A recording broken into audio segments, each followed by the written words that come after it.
Okay, so this is 12th lecture. That's the last materials you need to know for exam and colloquium. And next lecture, I will speak about uh, double descent phenomena for linear regression. So it's an optional lecture next time. But okay, in machine learning, sometimes the teacher says, don't believe anything from statistical learning theory, because they always say you need few parameters to have good generalization, a low error on test set. But it's not true. You should use as many parameters as your CPU or GPU can deal with. Just the more parameters, the better. And we've seen something similar with ADA boost. We've seen that the more boosting rounds we have, the more complex is a classifier we're training, but the accuracy might go down. And it was observed in experiments, and we managed to have an explanation using margin hypothesis. For neural nets, something similar is also happening. So people made some experiments, and there is a general phenomena. Like here our parameter is the width of the neural net. So we fix the number of layers, and we take more neurons per hidden layer. And when we increase them, we get the error on the training set, and the error goes down. And we see that around the point that the error on test set reaches 0, the error on the train set starts to go up, which points to overfitting. Yeah, so the dotted line is error on train set. Yeah. And on the x-axis we have like width of the layer. Yeah. The width of number of neurons in each hidden layer. And the number of layers is fixed. Is fixed. Yeah. Okay, but then people keep increasing the number of parameters. And when they train neural network with gradient descent, stochastic gradient, random initialization, and then apply gradient descent, they see that error keeps going down. I mean, until some lower level is reached. And so this again seems to contradict statistical learning theory, at least the naive approach. And the goal of this lecture is to speak about this over-parameterized regime. Why is it so useful? And it turns out, okay, first of all, it's not clearly understood, but a few years ago, there appeared a theory that investigates neural tangent kernels. And there is a beginning of an explanation. And so I will present this mathematical theory. And the conclusion is that neural nets start to behave like a kernel version of linear regression. And that is why, or SVM in case of classification. And this is why regularization is present, for the same reason as half-space classifiers are unlikely to overfit. But they're half-space classifiers in a high-dimensional feature space.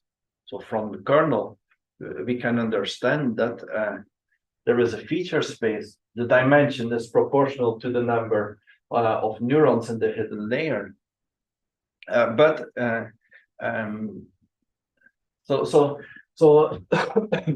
there is a second observation that says that if convergence is fast, then error on test set is low in gradient descent.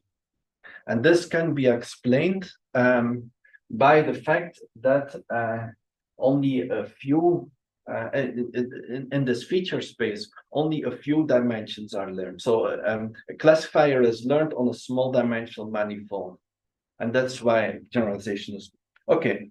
So this is all philosophy. So nowadays, the low parameter regime is rarely used, but in history from the 90s until whatever, 2005 or something, people always trained neural nets in the under-parameterized regime. So this was the best place to work for. Hello, comment, please. But what is the issue there? So there was a lot of trouble of gradient descent getting stuck in local minima. But in the over-parameterized regime, it never happens, and training always goes to zero error. So it's something remarkable. Neural nets behave like nearest neighbor algorithm. They're always right. Okay, I'm exaggerating a bit. Like in many cases, they're zero error on test set. They're useful for high-dimensional complex spaces, but they do not overfit in contrast to neural nets. So to the nearest neighbor. So it's kind of remarkable property. So there are many questions. So why does gradient descent pick a solution that generalizes well? But also the question we need to understand that, okay, but which solution of zero error will be picked? And our first step of the lecture will be to prove that it converges to zero error. I mean, under certain assumptions. Key is random initialization of weights.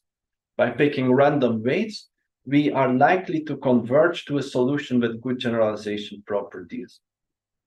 So over-parameterized regime has many solutions for the weight factor that makes zero error. And we will see that vectors with good generalization properties are likely to be selected by gradient descent. Okay, and then one of the key observations, so spoiler alert, I would say in talk shows. So it has to do with gradient descent converging fast, so picking a zero error solution that's close to the initial randomization. Okay, so first, let us say why theory of neural networks differs from so many other areas of theoretical computer science, where loss functions are convex or at least locally convex. So first, I will explain a bit about Hessian and why neural nets are never locally convex.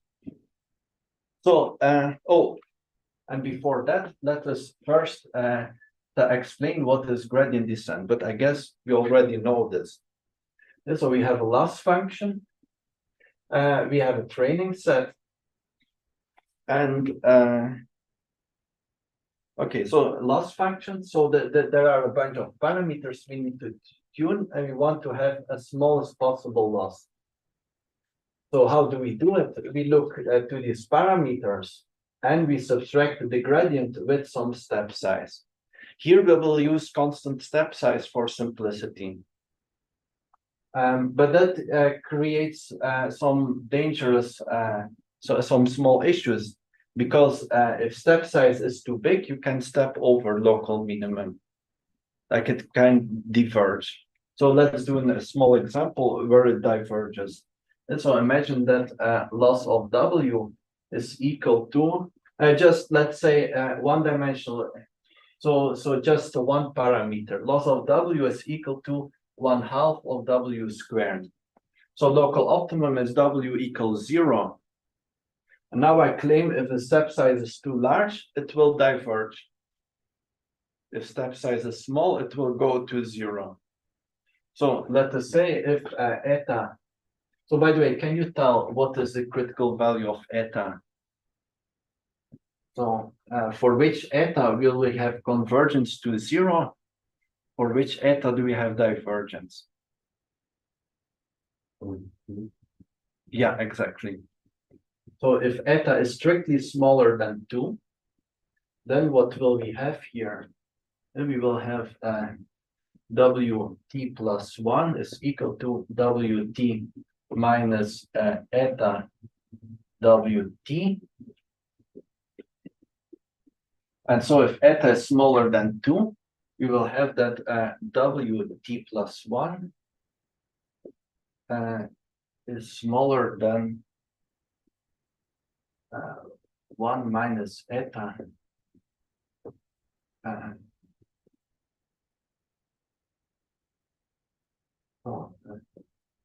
We will have this for almost trivial reasons, right?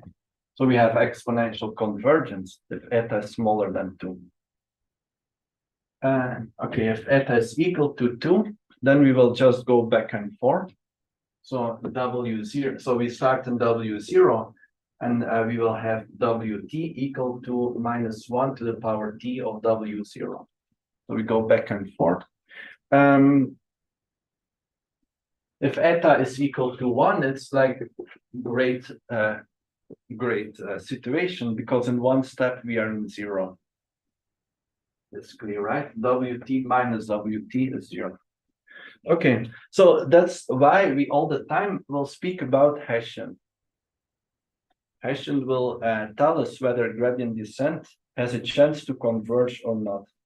So what is Hessian of the loss function? I guess you've used it in many other courses.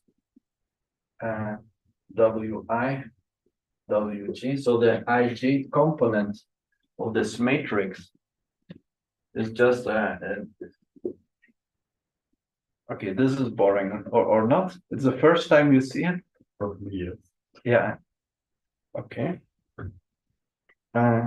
So if we have just one dimension, if W is in one dimension, it's just a second derivative. We only have one. But otherwise, we have a matrix. Okay. And now we have some definition. So we say that a function f is beta smooth if it's twice. So f is beta. Let's make a bit of space. It's beta smooth if all eigenvalues of Hessian are bounded by beta. So let me write the definition more carefully. So f of m to r is beta smooth if it is twice differentiable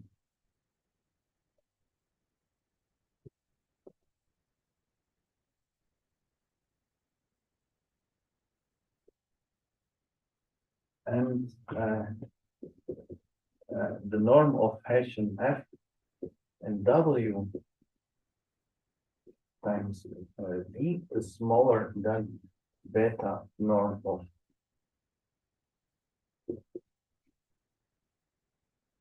so that's what we will always assume.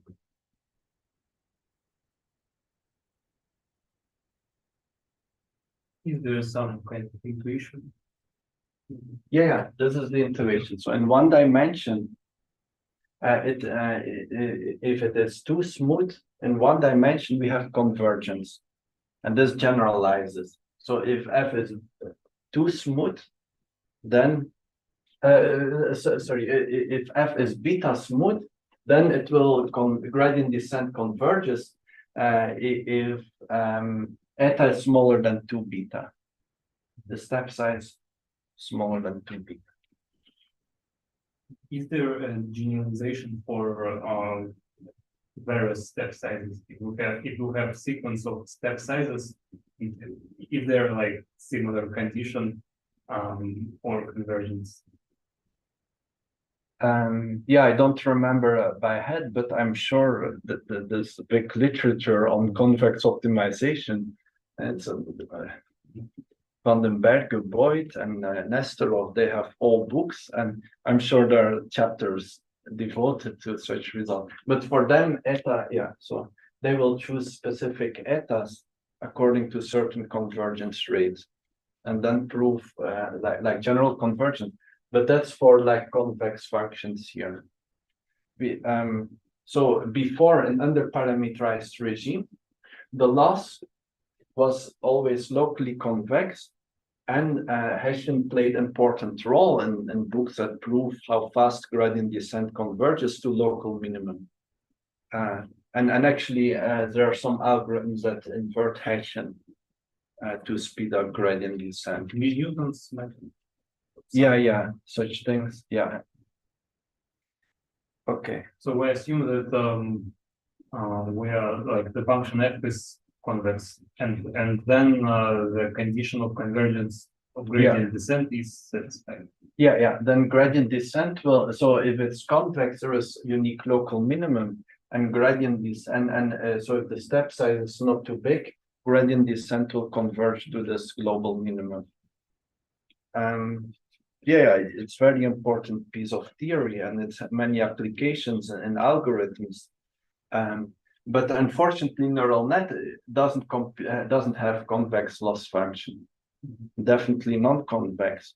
And now I will explain, just in a minute, I will explain it's not locally convex when it's over-parameterized. When it's under-parameterized, it is locally convex and a typical local minimum. So, but there is a nice result in the lecture notes, but I will skip it this year. So when we use neural nets for classification and we use exponential loss, then gradient descent computes SVM solution.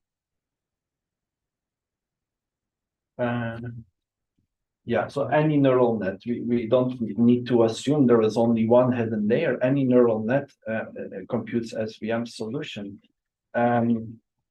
But the proof is a bit complicated, so I will use the proof uses technical lemma. And the thing is that, so what is exponential loss? W is equal, so we fix the training set, and exponential loss is I goes from 1 till n is the size of the training set. We get exponent minus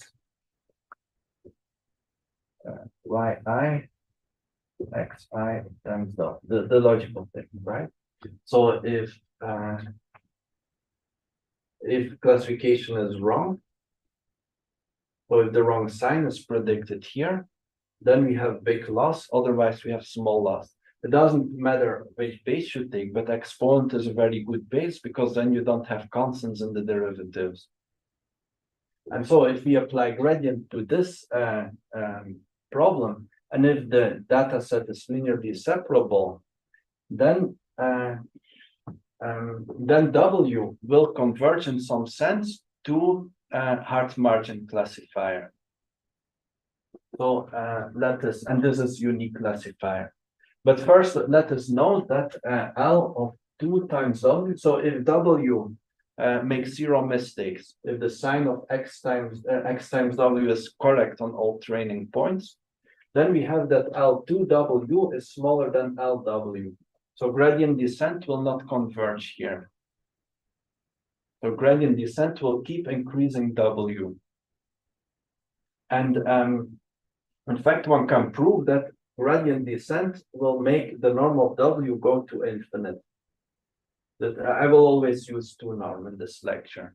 If I don't write a norm, it's 2 norm. So gradient descent doesn't converge, but W divided by the 2 norm of W, it will converge to a maximal separating hyperplane. And the hyperplane. And the reason is quite intuitive. So why does it happen? Like if a point, so since the norm goes to W, to infinity, this exponent will have a factor proportional to the norm.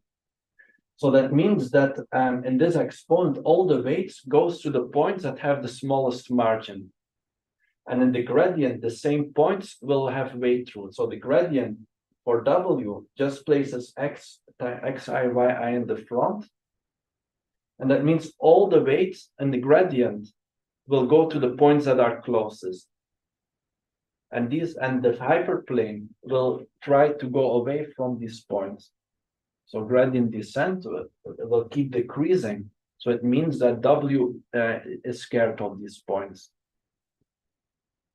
And points, that are closer, they will push exponentially harder than the other points. And so they will find an equilibrium. It's very intuitive explanation. I will not ask about this. I just thought that this is like a remarkable observation. And then when I was checking the literature yesterday, I found a paper that says that if you use a sigmoid active loss function in the last layer, Apparently gradient descent will converge to nearest neighbor classification, which is okay. So I'm curious to read this paper, how this is possible, but very interesting. Okay. Could you please explain once again why we are diverging if L to W? Yeah, this is a difficult proof to prove that W is converging. Okay. Yeah, but it converges very slowly. So gradient will be proportional to Yeah, if it is technical proof, then yeah. So basically, the gradient is proportional to 1 over the loss. So if you write it as a differential equation, maybe that's easy to have some intuition. Then your differential equation will be something like y point is equal to 1 over y, proportional to 1 over y. And then if you integrate, you get some logarithm, and then sorry, no. why do you have to do No, that? yeah, I don't remember the intuitive, but it's just like yeah, sorry, I cannot answer. Okay, I will read it. Yeah, well, no, well, the intuition, I'm skipping the part where I prove that this, I refer to the paper. I mean, it's not completely crazy. It just like, yeah, when you lambda 1 over y or something like this. No. Yeah, sorry, I forgot. Let's continue.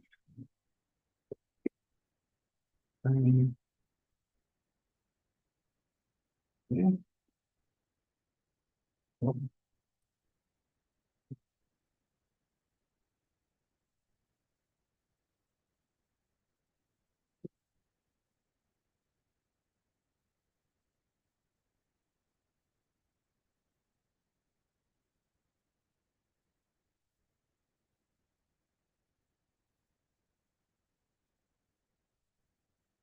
Okay. So now let us think a little bit about what does it mean to be overparameterized.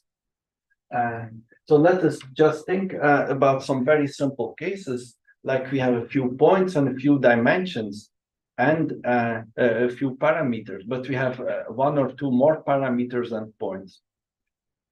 Then zero loss will have not a single solution, but manifold of solution. So for example, if there is 1 training point and 2 parameters, a linear model with 2 parameters. So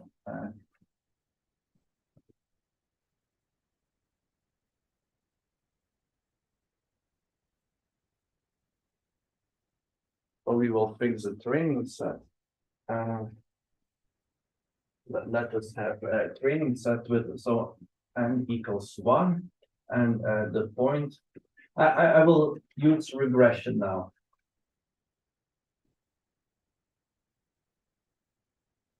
So we will have y equal to r in this from now on. And let's use quadratic loss. So we will have the model. We predict y equal to w1x plus w2. Okay, and then quadratic loss. So we have y1 minus w1x1 minus w2 squared. This is our loss function. Okay, and then what is the set of solutions? So the set for which LW is equal to 0, and it's easy, right? LW is equal to 0. So here we have W1 and W2. Yeah. So we just need W1 plus W2 equal to 1. So here we have 1 and 1. So this is how the set of optimal solutions looks like. But let's do a second example. 2 points and 3 parameters. X1, Y1, and X2, Y2. Okay, so how many, so what will be, again, the same thing. So we have 2 points, and then what will be the solution? Will it be a line, hyperplane, in 3 dimensions? So 3 parameters, m equals 3. So what will be the solution? So the loss. So we take 2 different pairs, and they're not conflicting. So x1 and x2 are different. X1 not equal to x2, and not parallel. Sorry, yeah. They're not parallel. So then there is always a solution. So LW equal to 0. So this, the solution space, so it will be a subset of 3-dimensional Euclidean space. It will be linear, right? Because we will have y1 equals to w1x. Oh, I didn't say what is the input. Sorry. So yeah, like this. So now x is R2. So here x is just R. W2 x12 plus W2. So that's the model. And the same for so okay. And sloppy explanations. So what's the model? So f of xy, I use a small f for the model. F of xy is equal to x1, so this is a comma, w1 plus x2, w2 plus w3. Okay, and so now we are given 2 points, non-parallel inputs, and so I want to know what this, how does this set of solutions look like? Yeah, so we have 2 equalities, right? So I use quadratic laws again, but now I apply this function. And so L omega is equal to f of x omega, f1 for the first point minus y1 squared plus fx2 w minus y2 squared. Okay, so the loss equal to 0. That means that 2 linear inequalities must be satisfied. So it's the intersection of 2 hyperplanes, and they're non-parallel. So the solution will be a line. Okay, and so these are examples where you're locally convex.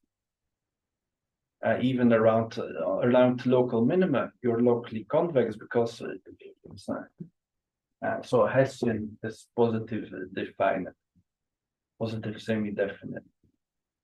So if you move a bit around, away from the local point, it will always go up. But these functions, like, are they like globally convex? Yeah, also globally convex. And because Hessian is positive semi-definite. At all points. Yeah, so you look at, so if you look at Taylor expansion and local minimum, gradient will be 0. Hessian will be, you cannot make it negative. You cannot go smaller here. But it will be positive defined. So it's just a combination of linear function and W with the square. So composition of convex functions is also convex. Okay, that's a bit far in my memory, but it should be something like this. Okay, but these are linear models. It's not so interesting. Let's consider a nonlinear model. So let us use f of xw. Okay, so let us have now one training point,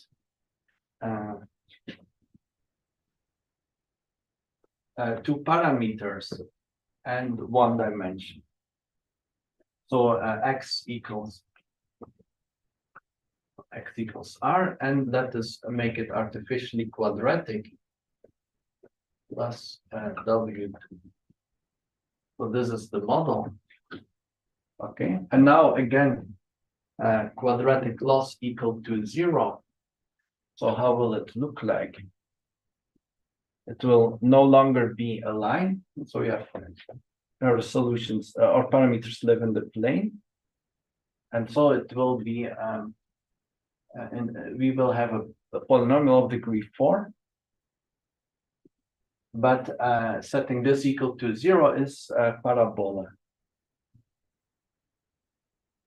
So the solution will, I don't know where it is, somewhere here, will be a solution. Okay. Oh, sorry, my composition of convex is No, not true. it's there was a property that if we have like convex function and we substitute in its argument some a fine, a fine, then it fine remains. Yeah, sorry, that's a property. But now quadratic function, so squared loss is quadratic, but we use non-affine function in W, and so we lose a property. And so why is it true?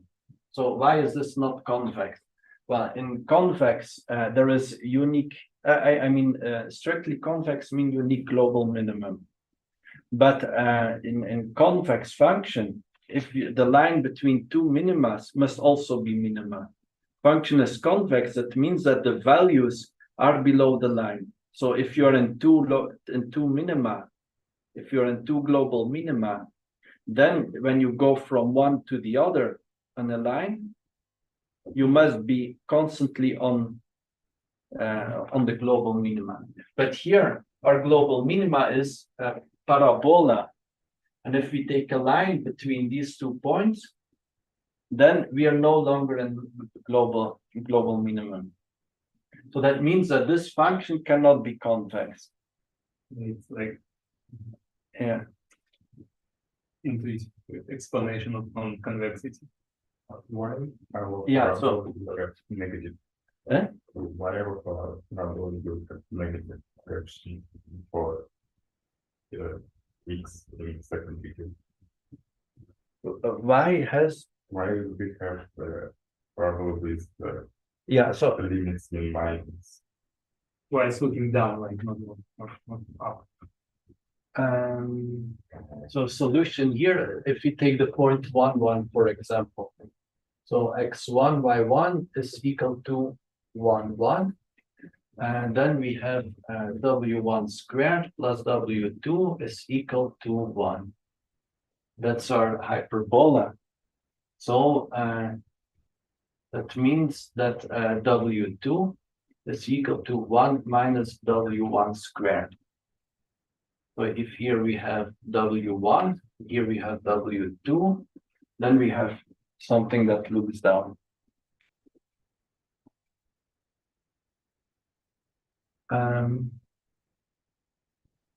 Yes, and definition of convex function, you remember, right? Yeah. So Function of linear combination is smaller than linear combination, like convex combination, I mean, of functions.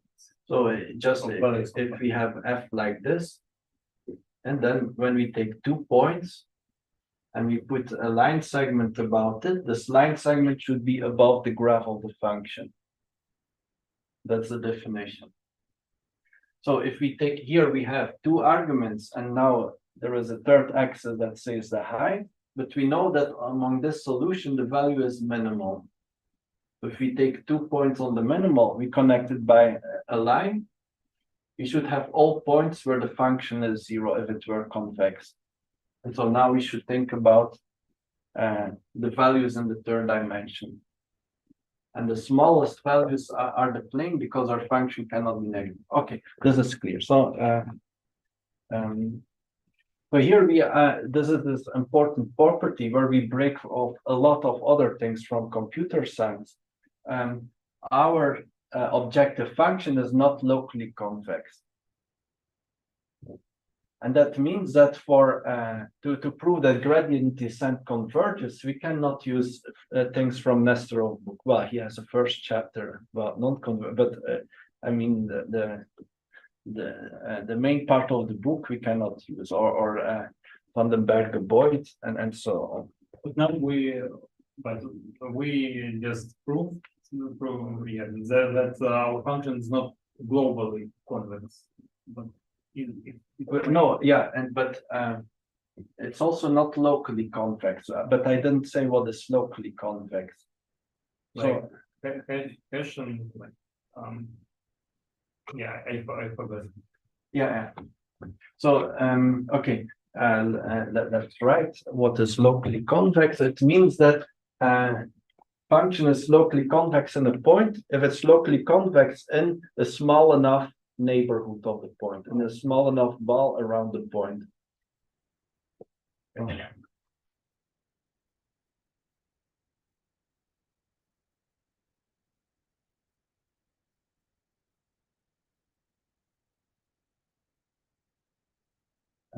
So okay, the same thing.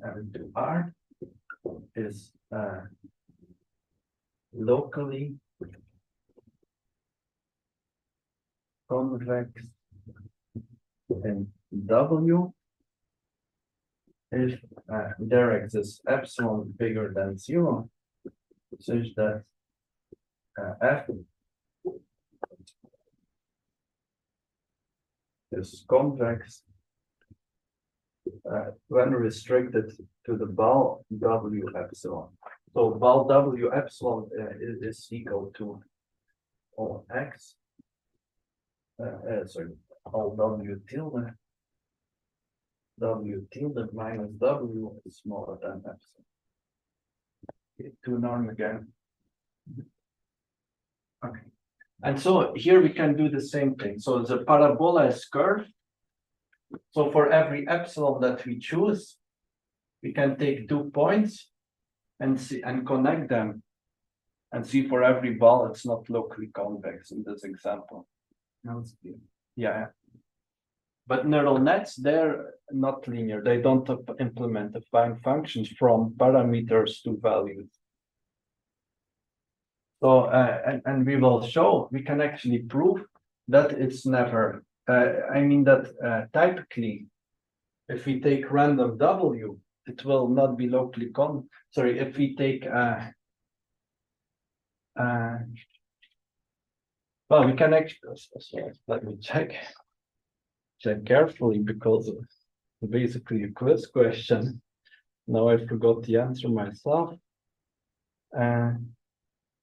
Yeah, so we will prove that in a random solution where the loss is 0, F will not be locally convex. So the probability of event that we are not locally convex in some random point with a set of optimal points is 1. Yeah. And so the full proof, it will be in seminar if everything goes right. But here we will do the main part of the proof.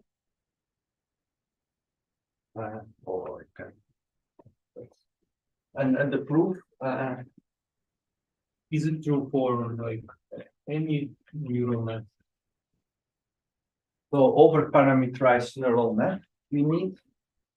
So if it's wide enough, it will be true. And we need, of course, enough layers and activation function that it's not linear. We will have, well, as soon as we have 2 layers, it should be non-linear. And it will have definition of over parameterized energy, like for formal definition. But it's just more parameters, so m is bigger than n. Yeah, but the theorem will ask a bit more. It needs to be more than m, more than 2n.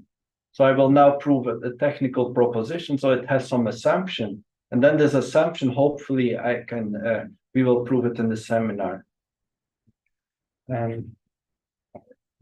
But at least you will prove related things, but I'm not sure if we will get to the precise assumption. Okay, and so proposition. So if F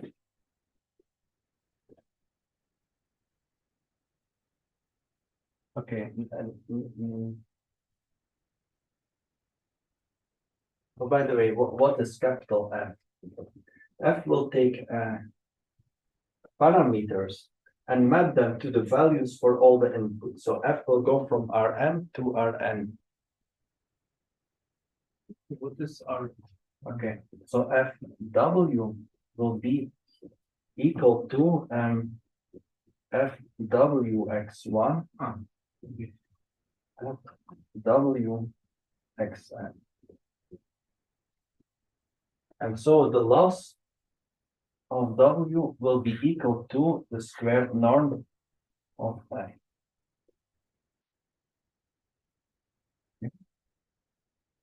So neural net is encoded in this little f.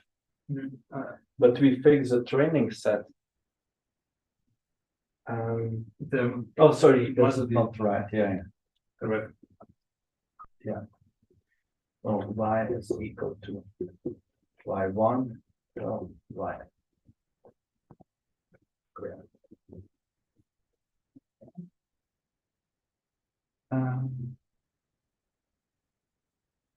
So this comes from paper from Balkin. The reference is in the. So this is Balkin 2019. Or 2000, 2020. I'm not sure about the year. So if F is beta smooth, and it's twice continuously differentiable, so the Hessian is also continuous as function of W. Smooth, and then we need another assumption. So also if F, let's put some points. So F is twice continuously differentiable, and we have zero loss. And 3. So there exists a point for which a gradient of F I of W is non-zero. So that's just the gradient of the ith point is non-zero. And the Hessian in F. So there's many assumptions, but we will see that they're plausible. Is strictly bigger than 2n. Then quadratic loss is not locally convex.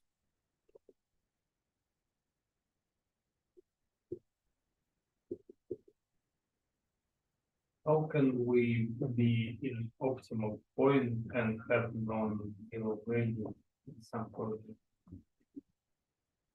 Like the optimal point is like it's global minima of our loss function. Yeah. And so it's necessary to. Yeah, so we have that the gradient of the loss will be 0. It's gradient of the F. Yeah. Okay, yeah, I see.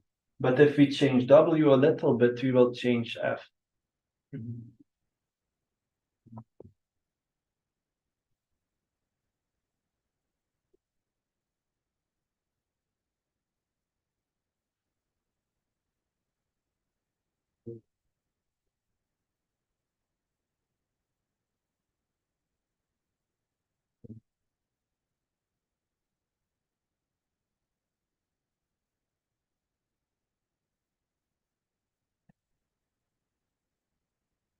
So how will we prove it? So for every epsilon, I must find, so for every epsilon, I must find W such that a function is not convex. And that means that Hessian is negative. So we change W. So you know that for quadratic function, the second derivative tells whether it's convex or not. So same is true in higher dimension. but second derivative becomes Hessian. If Hessian has negative eigenvalue, then it means that if we take the section in some direction in this point, then we have a negative parabola of the function value.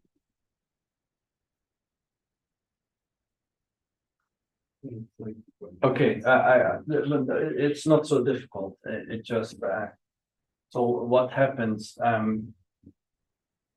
So what are we interested in? So we have a function f w of some x, and now let's take the gradient. We will let us take another function. So we have g of w. So now we have gradient. So we want to know whether if we change w in a certain direction. So we are interested in the function that maps t to g of w plus vt. So v is some fixed vector, and we will add a little bit of this vector and remove a little bit of this vector. Now we want to know whether g has local maximum or local minimum. So imagine that t equals 0 is optimal point. So let's say that this maximum that this has a local extremum. So extremum for t equal to 0. Now we will move t, and we want to know whether it has maximum or minimum. So then we just need the second derivative to t. So, but how can we compute the second derivative to t? We apply the chain rule.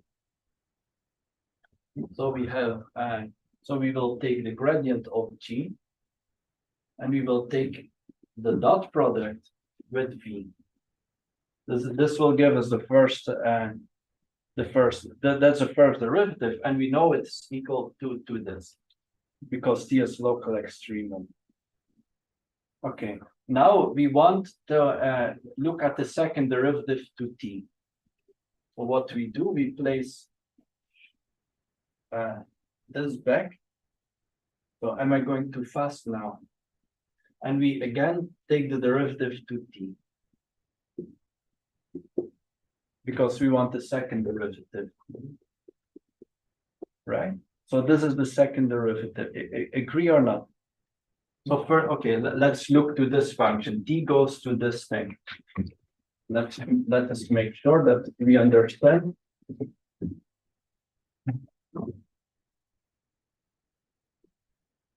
So we take the derivative to t, but there is a bunch of values. So w is element of Rm as usual, and v the same. But t is element of R. So first derivative, so we have to go to take derivative for every argument of g and multiply by the derivative of this linear function to t. So okay, let's give this function the name h of t is equal to this. Then a prime of t is equal to derivative of g to each argument d1 and w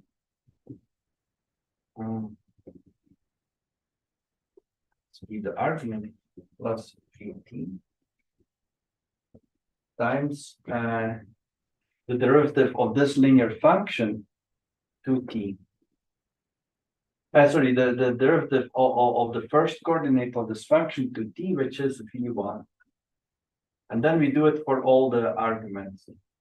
So dg w plus vt dwn, sorry, m times vm. Okay. And so we can write, okay, it doesn't matter how you write. So let's now look to the second derivative. We only need the value in 0. Second derivative. So where do we see t's? It's only here. The v's are constant. And so we do the same thing again. So this will be So derivative to these, we will have so for each term, we need to apply the chain rule again. So now we will have m squared, the sum of m squared things. So we will have dg of w1 derivative to w1 times v1 squared. But now when we look to this term, we will need to do the same thing for the second variable and so on. So we have EWM, V1, Vm. But this is only for this term here. Now we have to do the same for the second one. So we will have, okay. And so in the end, we will have dw squared, dn, dw1, vm, v1, and so on, till e squared, dwm, wm, vm squared. So this is a huge sum. And we can write it in matrix notation. What is this equal to? It is V transpose Hessian of G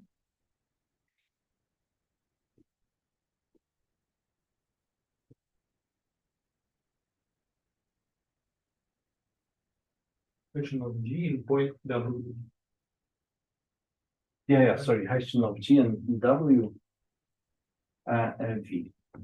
So this is equal to this sum. Okay, and so if in a certain direction we want to know whether it's positive or negative, we have to look at this thing. If we want to know whether this is positive for all V, then we check whether Hg has negative eigenvalues. If it has negative eigenvalues, then it's not convex. Yeah, this is the basically like we're looking for positive defines. Yeah, but yeah, we check whether if we're checking for all vectors, so that's just a definition of yeah. So if we want to prove this, then for every epsilon, we want to find a point W tilde for which Hessian is not positive defined. Hessian of F is not positive defined. Hessian of quadratic crossing. Yeah. Sorry. So Hessian. So this will be L. Yeah, I can just change it. Then it's really convenient.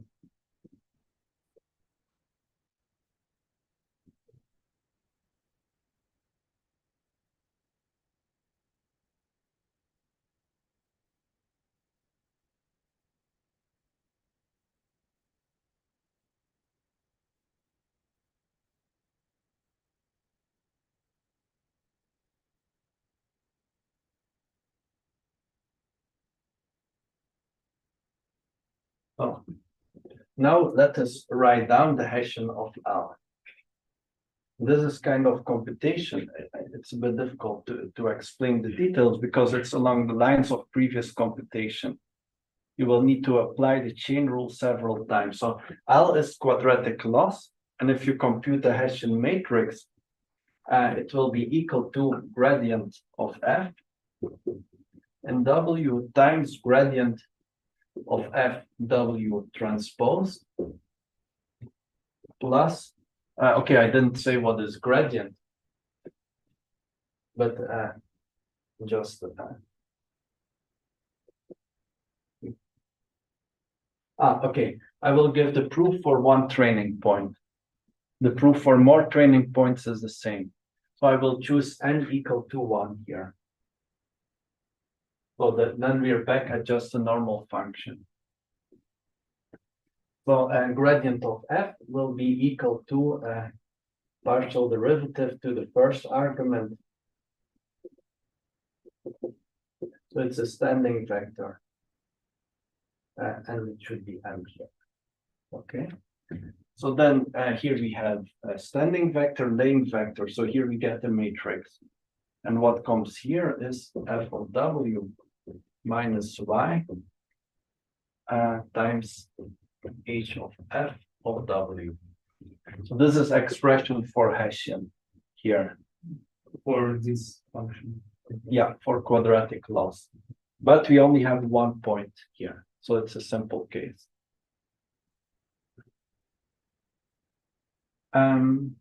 Okay, and now what is our plan? So we will assume, sorry, this is rank. So this this is m times m matrix, right?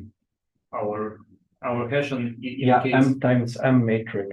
yeah, in case of like many variables, like if m is like bigger than one, we have some tensors there, or So you mean what is this thing? When Yeah. yeah. So I will explain later. I mean like Hessian in case of vector to vector functions, it must be some higher dimensional structure. Yeah, you're right. It has that three-dimensional array. But here we can just multiply two matrices with derivatives. I will explain. So we don't need to deal with tensors in this lecture. Okay. So now let us note what does this mean? The rank, so this column space is bigger than 2n, but this is m by m matrix. So this condition requires that m is strictly more than 2n. And so we want to find a data point. Well, the proof is for one data point. So there is no choice in I here. There is just one data point. And we assume that the gradient in this point is non-zero. But the rank of the Hessian of f is more than 2, strictly more than 2. So we need 3 parameters at least for this. Otherwise, it's impossible. And we're assuming that our Hessian is full rank matrix. Well, we just say that rank, yeah, in this case, if m equals 3, it means full rank. If m is 20, we just assume the rank is at least 3. So then it's not full rank. Okay, and now what is our plan? So what we will do is we know that in W this thing is 0. And we will change W a little bit so that it change the sign. So this remains positive semi-definite. But by the way, if this is negative definite, we are done. We've proven that in W we are not locally convex. So we assume that this is strictly positive definite. It's positive semi-definite. And we assume we take a little neighborhood so that this assumption remains true, because we continue twice continuous differentiable. So the Hessian is continuous. So when we stay around local neighborhood, the values of Hessian does not change much, and so the eigenvalues remain the same. Remain approximately the same. And so then we want to prove that Hessian is negative definite. So we want to find a vector v. So we want to find W tilde and a vector v such that this is strictly smaller than 0. And we will choose v orthogonal to the gradient of f. So that we don't need to deal with this thing. And then we will change W a little bit. We will assume gradient is non-zero, and that means in one direction f will be larger, in the other direction f will be smaller. So we have two different signs when we change W a little bit. And we change it small enough so that this doesn't change anything. And then we know that for the two possible changes of W, we will have a negative definite matrix. And because we flip basically the coefficient in front of the Hessian. So for one of the two choices, Hessian must be non-positive, semi-positive, positive, semi-definite.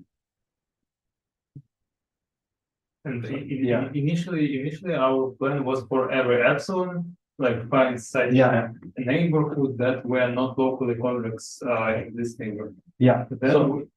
Then we said that it is equivalent to the Hessian, like not to be positive definite matrix. Yeah. And then we write the Hessian and it's clear. Okay, but we have to be careful. So for every epsilon, we have to find another epsilon so that this the eigenvalues are stable enough for this thing.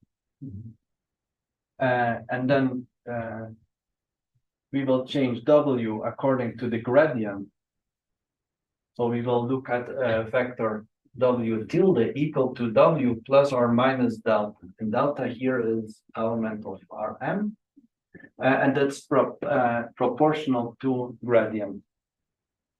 And so for one of these two changes, plus or minus give different signs here. And if the norm of delta is small enough, then we stay inside this epsilon here. And we also keep the same eigenvalues. The eigenvalues keep the same sign as here.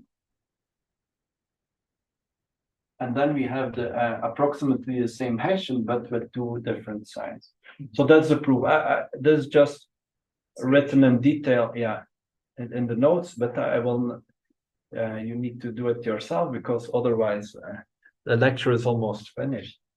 So I should continue a little bit. Yes. So like the stability of eigenvalues is very directly follows from twice continuous differentiability. Yeah. Right? Yeah. It's like it seems to be non-trivial, like non-trivial proportion.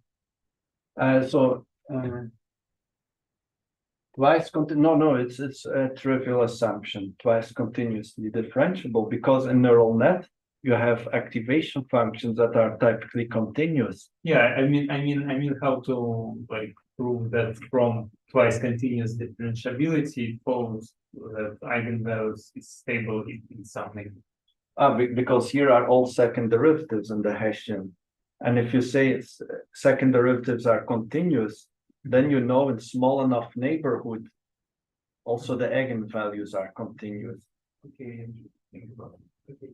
And but this is non-trivial assumption here.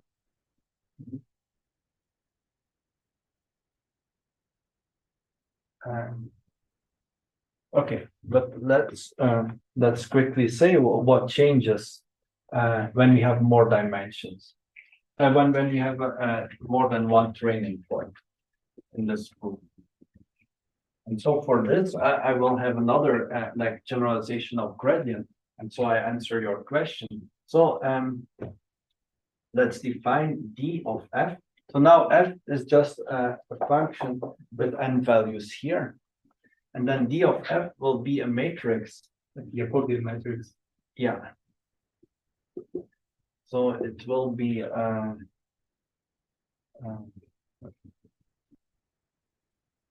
let's just put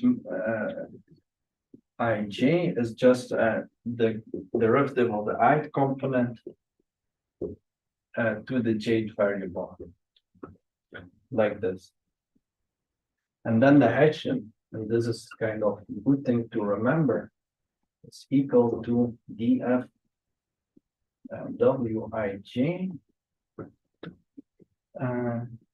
transpose times wf omega plus sum over I smaller than n f of w minus y. Here we need to take the component and multiply by the Hessian of the ith component of w.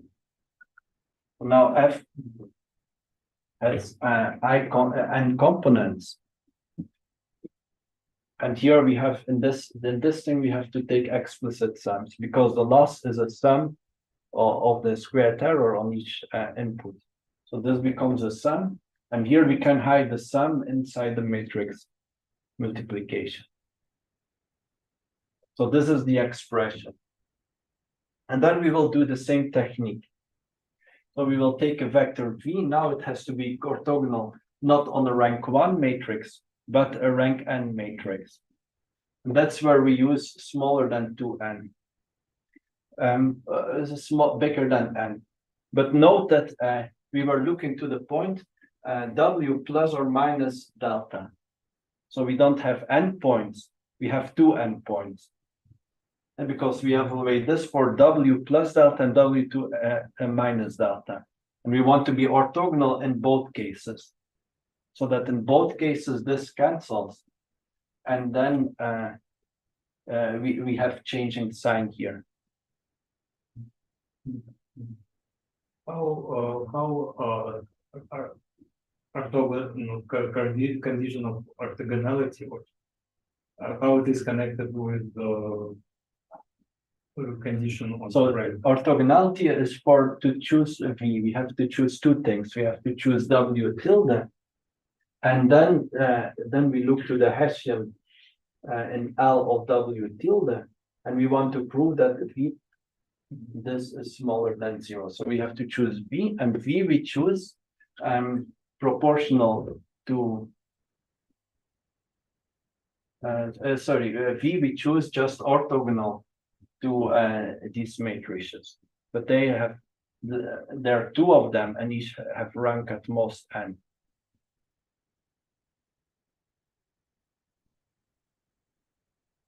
And so this is m by n matrix. So rank is n. I'm not really understand how we can choose v such that they are we always can choose v such that they are orthogonal to the first part and don't orthogonal for the second. With always or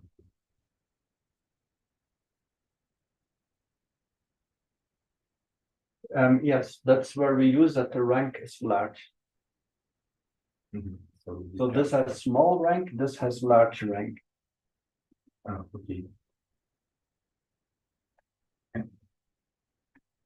Okay.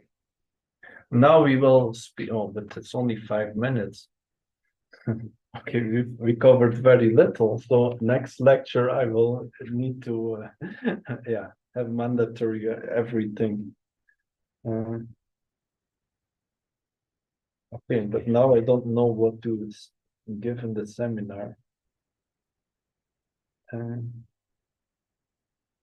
Okay, but we started 5 minutes late, so I will just 10 more minutes, and I will speak about convergence. But anyway, it will be short seminar. Yeah.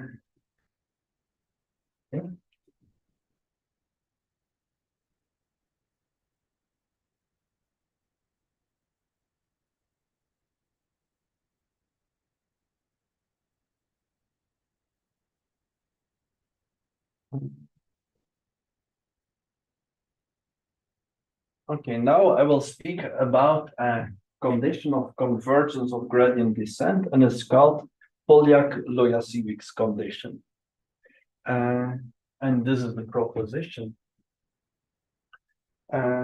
So we will assume that the loss is smooth, 1 over eta smooth, and there is the gradient is always large. So even though our function is not convex, if the loss is smooth and gradient is large, gradient descent will converge. This is kind of a remarkable theorem with very simple proof. It's kind of pleasant to go through the proof, and it will be our key to understand convergence. It's a bit atypical approach. Most courses, they use differential equations, but I will stay closer to gradient descent. So they will first approximate gradient descent like this, they will do in continuous version. So they will take very small step size and then do it continuously. It's kind of mathematically cleaner, but then you have weird, you have differential equations, expansional solutions, and so on. So let's take other approach with it, which is kind of down to earth. And so the so we assume L is non-negative. If L is 1 over eta smooth, and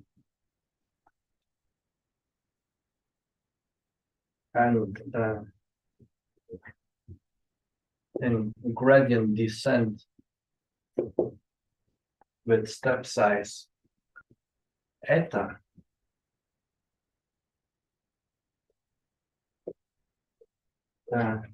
we see that each time we obtain the points 0, W1, and so on, so that the gradient is large. The gradient of the loss and WT. So the square norm is bigger than mu times, mu is some parameter, times the loss itself.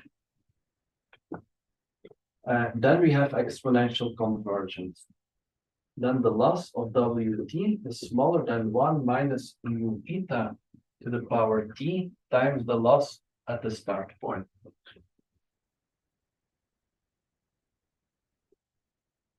So this is kind of really cool theorem. And proof is also really cool and short. So proof goes by induction. So at each next step, we lose a factor 1 minus eta mu. So L WT plus 1 is equal to L WT plus WT plus 1 minus WT. So now I'm writing Taylor expansion. Times gradient of L and WT plus 1/2. And so now we pick a point WT in the line between WT plus 1 and WT and use the Hessian there. So we will have WT plus 1 minus WT transpose Hessian in the point on the line between these 2 points times WT plus 1 minus WT. Here we have like also quadratic loss, or it's an arbitrary. Arbitrary loss. Yeah, arbitrary. Yeah. And here we have Taylor expansion, like. Yeah, I just write down Taylor expansion. In what point? So in WT. So we will do an induction. So we fix WT and we do Taylor expansion, and we know in the next point this will be valid. Okay. So now let us apply 1 over eta smoothness. So what can we say thanks to 1 over eta smoothness? What can we bound here? Can like this. Yeah. So this is bounded. Okay. So this without the factor 1, 2, or let's see the factor 1, 2 is at most 1/2 norm WT plus 1 minus WT squared times 1 over 210. How it falls from the like definition of beta smoothness. Here we had some norm of 2 norm also. yeah, but here we have like some so this some quadratic form, right? And there we had like norm of matrix vector product. Yeah. So 1 over eta, beta is equal to 1 over eta. And here we multiply by v, we get the normal v. And then, basically Cauchy-Schwarz. We get the second norm. And so these are two vectors. The norm of this is norm of Wt minus, but also you can think about eigenvalue. Maximal eigenvalue is at mod beta. So we have here eigenvalue 1 over eta times difference of vectors. Here V is like Wt plus 1. Yeah. Okay, we just use this inequality twice. One time, and then Cauchy-Schwarz. Yeah. Okay. Okay, and we can say something more. Well, how can we rewrite Wt plus 1 minus Wt? In terms of Gradient descent. So it is equal to 1/2 eta gradient of L of Wt squared times 1 over eta. Okay, we can simplify a little bit. So 1 over 2, eta over 2 times norm of L squared and Wt. Okay. So now, what else can we do? Now let us look at this one here. Here we can also use the gradient, insert the gradient. So this is also eta times and this thing. So here we have inequality LWT minus eta times norm of LWT. Again, Cauchy-Schwarz. So we have the norm twice here.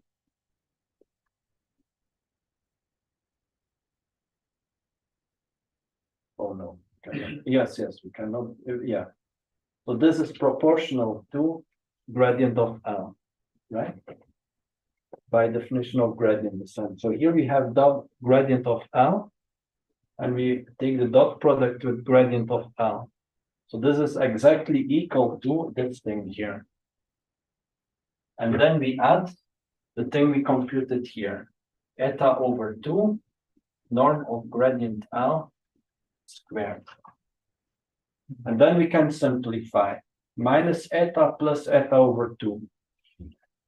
So it is equal to L of Wt minus eta over 2 gradient L over Wt squared. And now there is one thing we didn't use yet.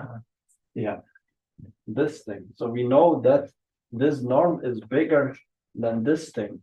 So this will be bigger than L of Wt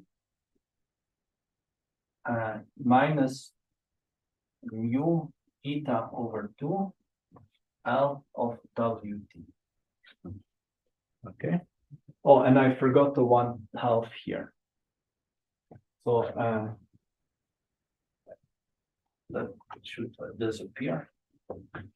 So we have bigger than 2 times mu, and it cancels. So this is 2 times mu times L over L.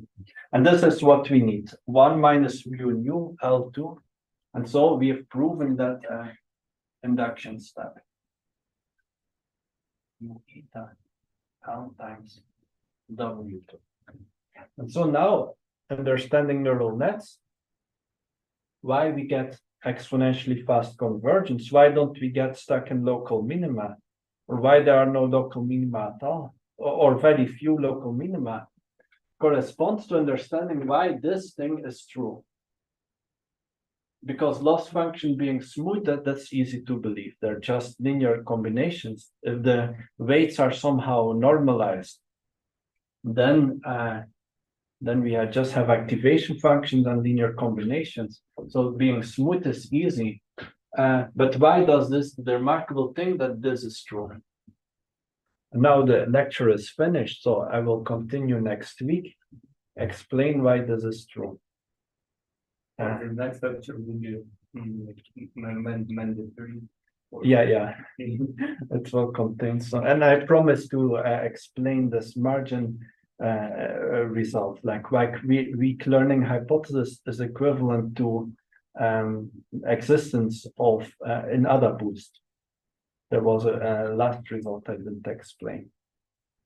A really cool result that the optimal margin of a classifier is equal to twice the edge of the weak learning assumption. It was in previous. Yeah, at the end, I said it very quickly, but it was not comprehensible, my explanation. But in the notes, it was the last page of the notes, basically. Yeah, so there is enough things. I will need to be a bit creative on the seminar. So you will use some results, but you don't know the proof yet unless you look to the notes. Yeah, it's not quite clear also why we have like good generalization in terms of over parameterized neural nets, because we had like this graph in the beginning, and like we had good test error. But Yeah. here we speak about like just the gradient descent of training error. Yeah. So Okay, I can give you the high level picture. What here we get is extremely fast convergence of gradient descent. Yeah. The result is that when we start training in W, we will end up, so we will extend this result and conclude that the limit of gradient descent will be very close to W. And this will mean that during training, Hessian will be very, okay, I will explain what is neural tangent kernel.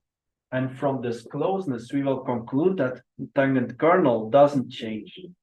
And this means that we are optimizing a linear system. So neural tangent kernel is something that's defined using the gradient of L.